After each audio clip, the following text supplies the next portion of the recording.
Okay, thank you very much, ladies and gentlemen. Can you hear me? All right. Thank you for coming out today to the Park East Synagogue, to Nahos, to hear this presentation about my book, Nexus.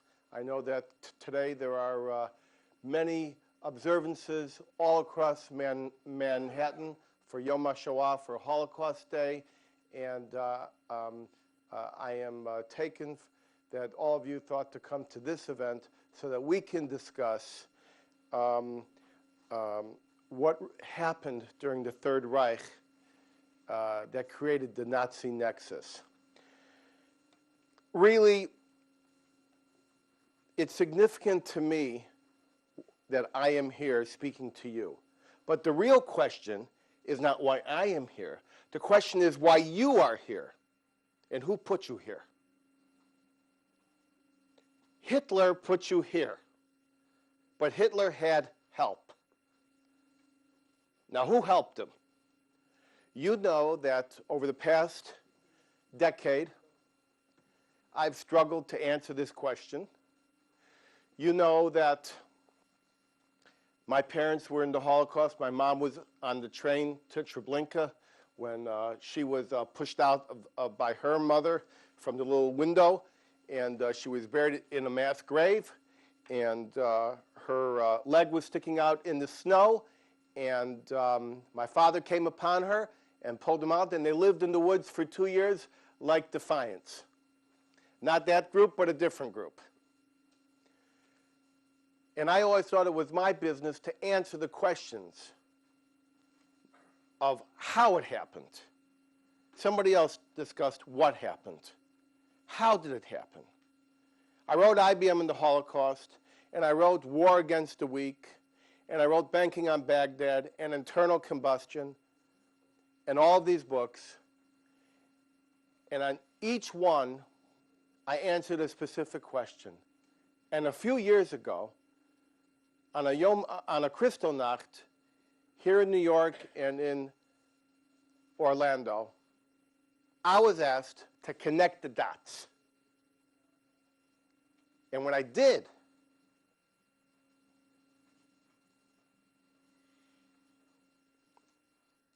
I realized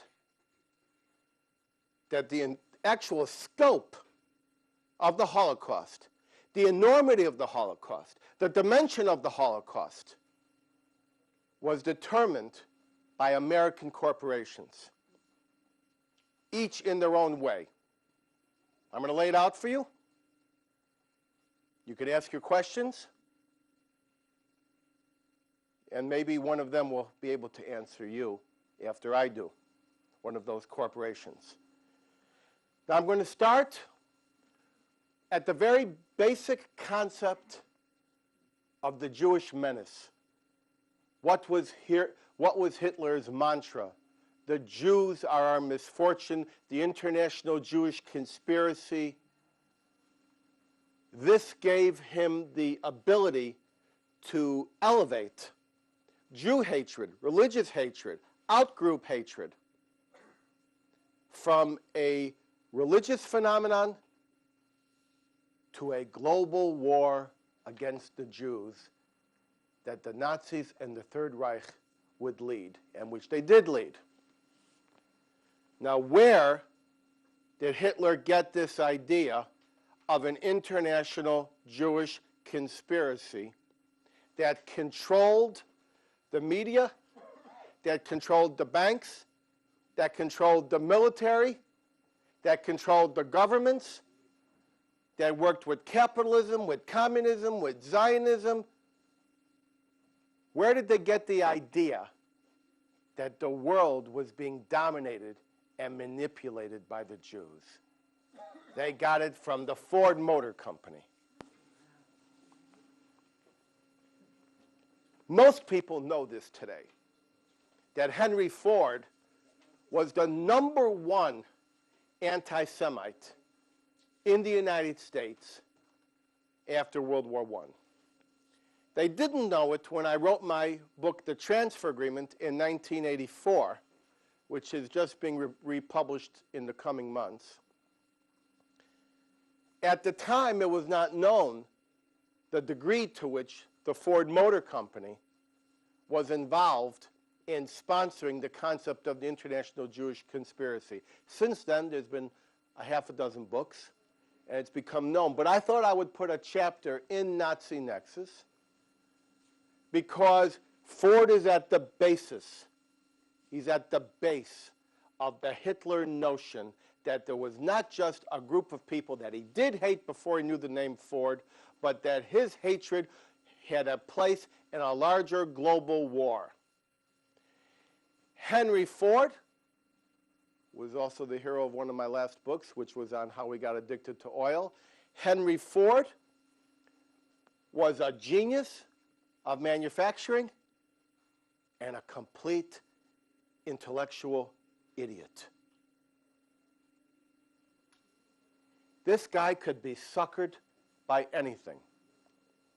And after World War I, a typescript called the Protocols of the Elders of Zion was shown to him by Tsarist agents, and he bought it hook, line, and sinker.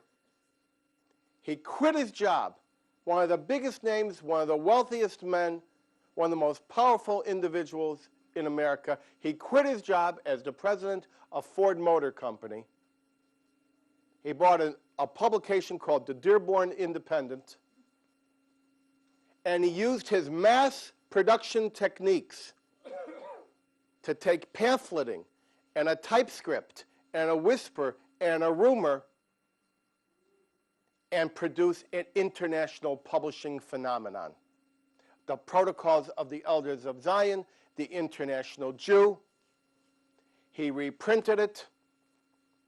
He published it in both serial form and in book form. It got translated all over the world, and it went all over Germany.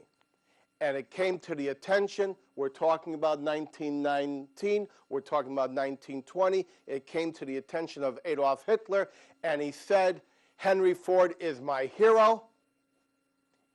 And even when it came time for Henry Ford to be sued for libeling the Jews, Adolf Hitler offered to send his own shock troops to Chicago.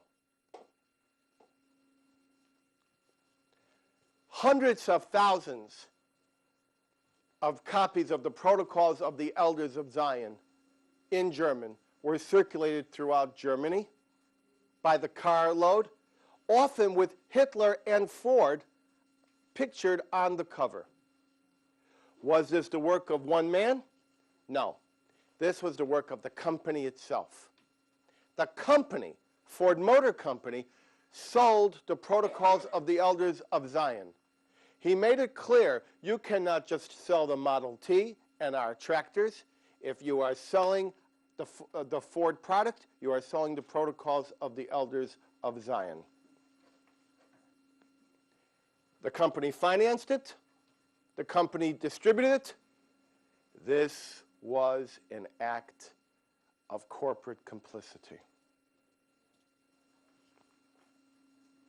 And so Henry Ford was able to, Adolf Hitler in the 20s was able to move forward believing he was fighting not just against a different religion, not just against a group of people who were from Poland, but an international Jewish conspiracy that stretched from New York to Berlin to London to Jerusalem.